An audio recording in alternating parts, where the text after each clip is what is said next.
Huge thanks to Lylah for creating and letting us use the beta version of this mod. Warning, the following feature contains moments of bright, rapidly flashing images that could trigger photosensitive epilepsy. If you do not fare well with rapidly flashing images, loud sounds, or existential concepts, viewer discretion is advised. Thank you.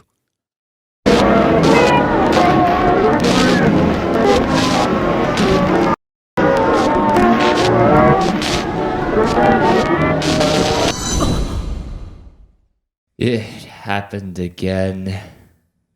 Don't look at me like that. You know damn well what I'm talking about. This stupid vision is something we've had since the day we were born. It's not really an omen of anything, and all those distorted images that we see while we sleep don't connect to shit. I'm not even sure it happens with anyone else, since everyone seems to be so reserved when talking about it, even you. But to be fair, I do look like a madman whenever I go up to someone and ask them what they dreamt of last night. Well, I'm heading out.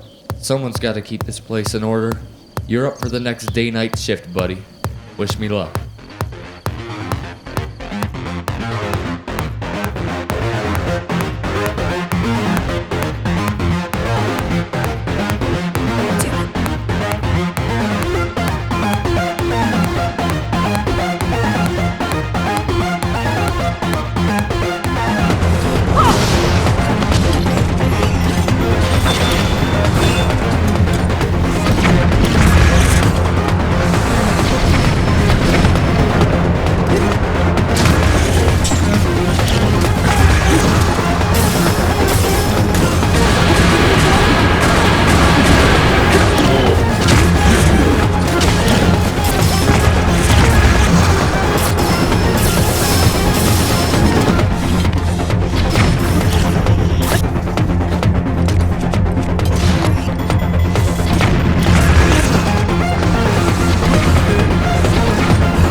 Today went well.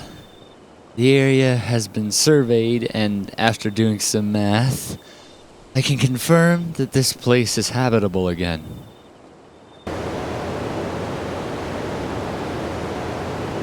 Sometimes I question where those guys really came from. I mean, it's been nearly 2 years since we sealed the Calamity, and within that time there hasn't been a single blood moon, a single new danger report, or even a cry for help. Despite that, I still get called to work, fight off enemies, and have to inform the same people time and time again that a place is habitable. Maybe it has something to do with Zelda being gone. Maybe there's an imbalance in the No.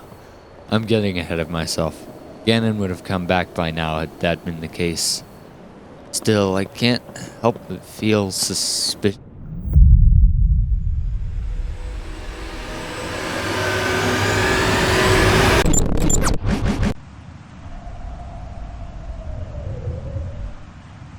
My call! Hear me now! And grant me the power of the world's horns!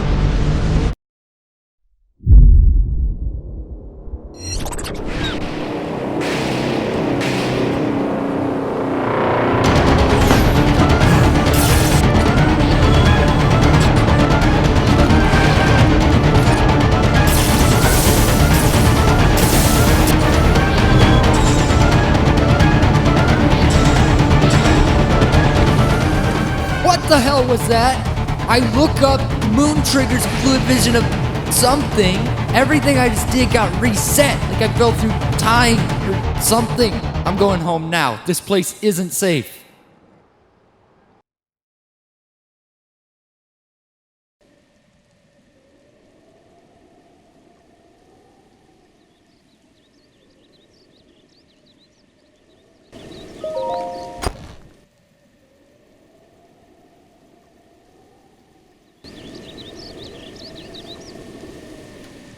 Don't ask.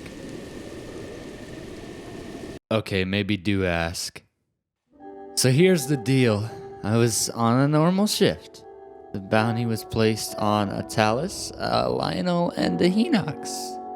After exterminating all three, nighttime rolled around and I was walking home as per usual. Out of nowhere, it was like a blood moon had happened all over again, but the moon wasn't red like we know it to be. It just looked normal. It was like it was all I saw for a split second, and then I remembered something that didn't happen to me, and then there were guardians, thunder, lightning, bokoblins, moblins, floods, and...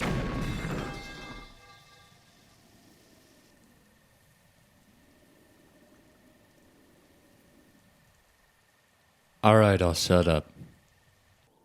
The next shift is yours, but before you go, there's something I want you to know.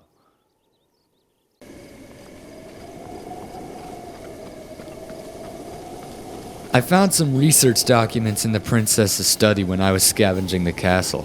The level of detail in this work is insane. It's hard to believe that she was only a teenager when she wrote this shit out.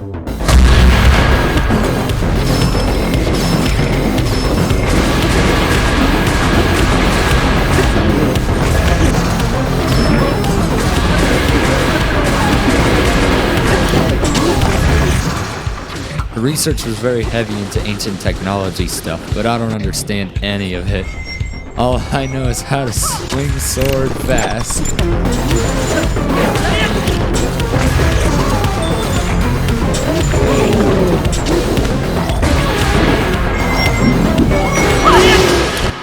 There is one part in this that I wanted to note over everything else. It reads, "The Guardian's power source stems from the tears of Lylah, granting unmatched energy and power to whom or whatever claimed it. But it can easily be corrupted, as shown by Calamity Ganon's malice from the previous century." Over the course of the next couple of days, I'd like to survey the Guardians around this place, since we don't get called to do that very often. I've heard rumors around town that a mechanical noise is coming out of the Forgotten Temple. That's your next bounty.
What is it? You found this stuff in the Forgotten Temple. This is incredible. I've done a lot of research into Hyrule's armory, but I've never seen anything like this before. A bow that glows a vibrant gold along its stress points, and a shield that deploys using the same energy. I wonder what they would feel like to hold. I mean, I've never held any weapon made out of energy before. Okay, now you gotta let me have a...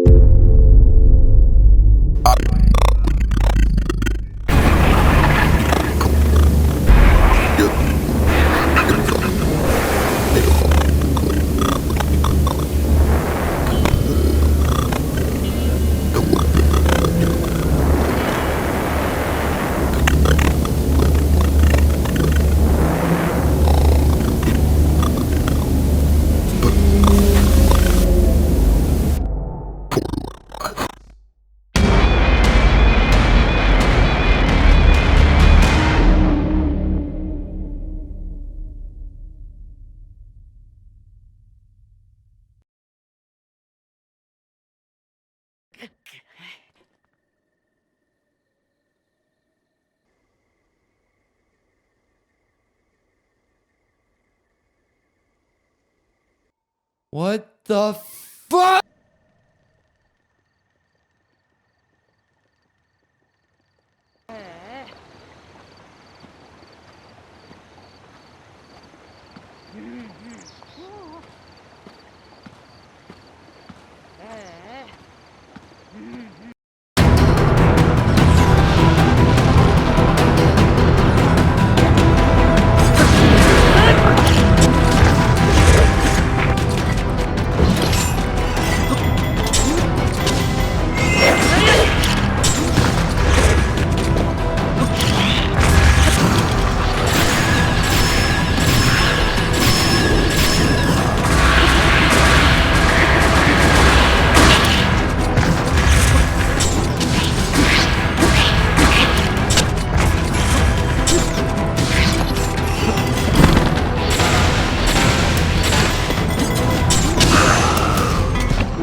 The bow isn't my favorite. It's only really good for range.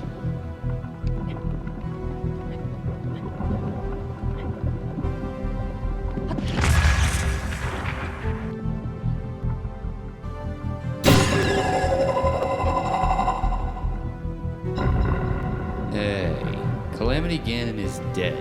Why is there still malice here? I highly doubt that Link and Zelda left this place like this, and if they did, then I doubt everything that they ever did. I don't know why I'm remembering this stuff now, but when I killed those Lizalfos in that moblin, they should have dropped whatever they were carrying and then decomposed. But that didn't happen. Where'd they go? God, I hope this fucking gamble pays off.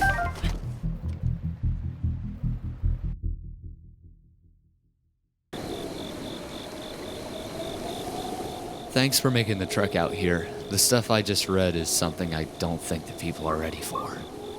Zelda literally wrote a book for everything. Check this shit. The cover reads lunar weapons, and there's this cool looking moon thing on it. Oh yeah, I just took a gamble. I don't actually know if this is the right book for this, but because the bow and shield have a crescent moon on them, I went ahead and took the book that had a moon on it. Entry 1. The creation of the lunar weapons.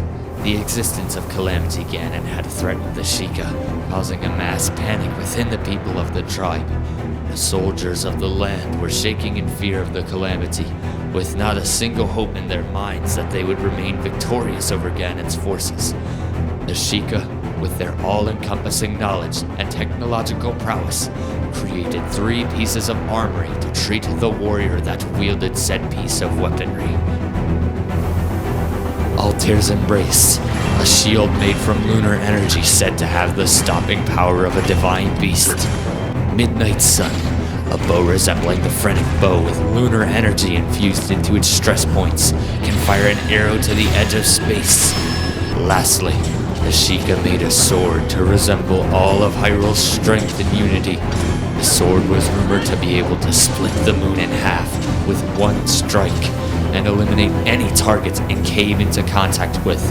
It has the power to make dreams come true, but the price the wielder paid was damn it, that part is worn off. I think I got the right book.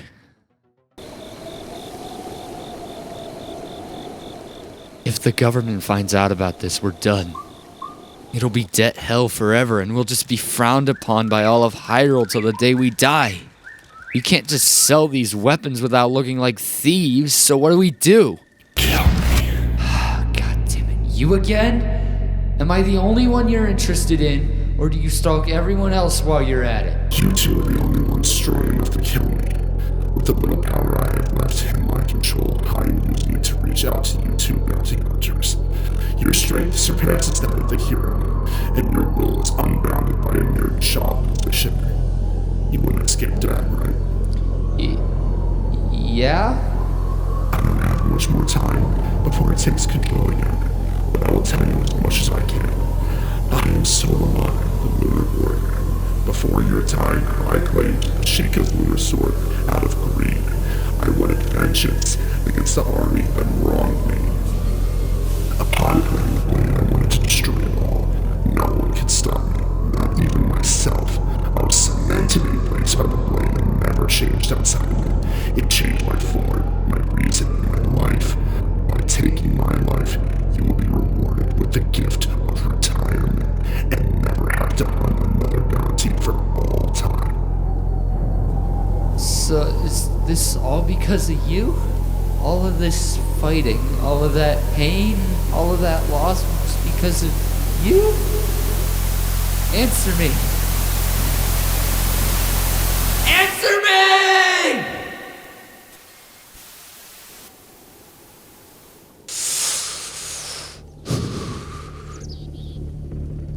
We need to think about this. Solomon, the Lunar Warrior. This guy is behind all of modern Hyrule's pain and suffering. Wait.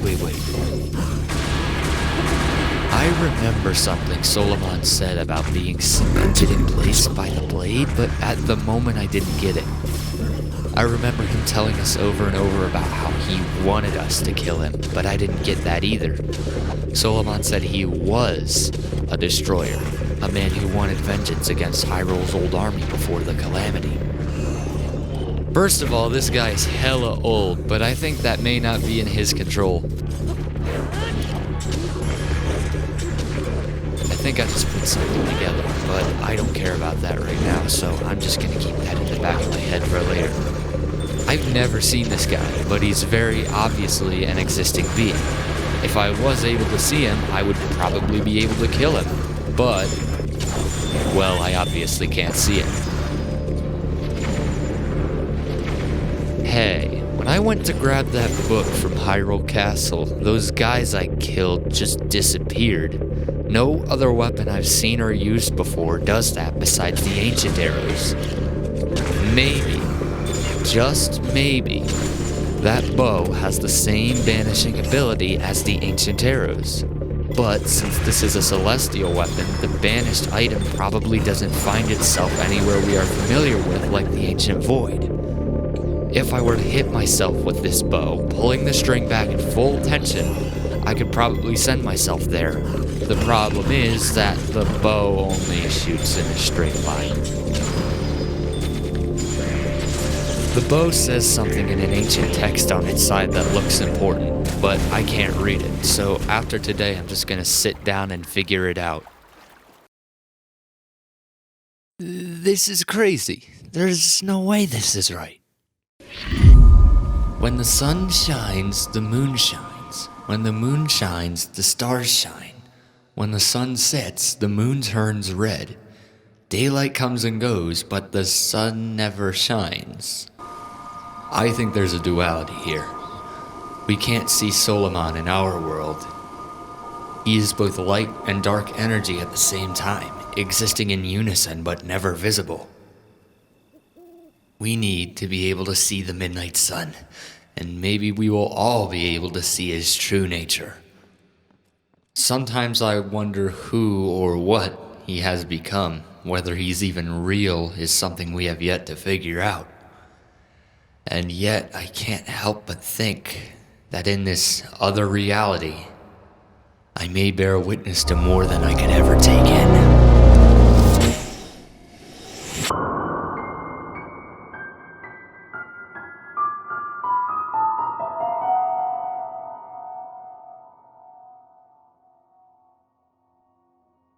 The clocks are synchronized, and all is good. We should be arriving at the exact same time. This better work, otherwise I'm not sure where we go from here. I could be stuck here forever, but hey, it's better than being stuck in debt. Since we're both holding the lunar weapons, this is the only way this could work. By possessing lunar energy, we provide light and dark energy in both worlds, which could lead us straight to Solomon. I spoke to him about meeting in Hyrule Castle, since that's what I saw in my head when I touched Altair's embrace. Everything is perfect and ready to go. All I have to do is wait.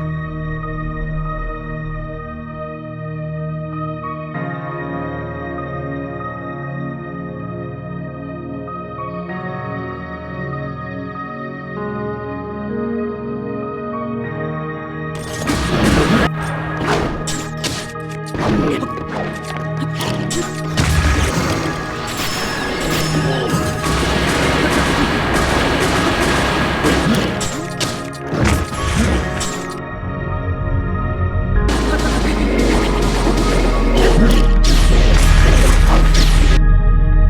became a slave to myself.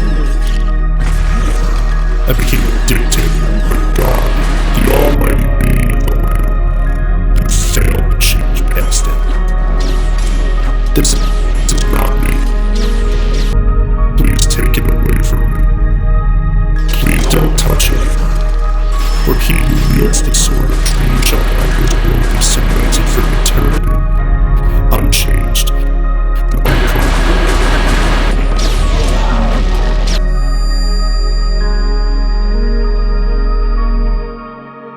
Do you think that all of this was planned out by Solomon? It seemed like Solomon had changed at heart, but because of the blade, he couldn't really do anything about it. Oh, shit! I remembered what I was gonna say. I can finally complete Zelda's old research with this bit of info. The Sheikah's lunar sword had the ability to make dreams come true, but the cost was their ability to change themselves. To activate the contract, the sword must inflict a bleeding wound on the wielder, which is why Solomon was stabbed through the chest so many years ago.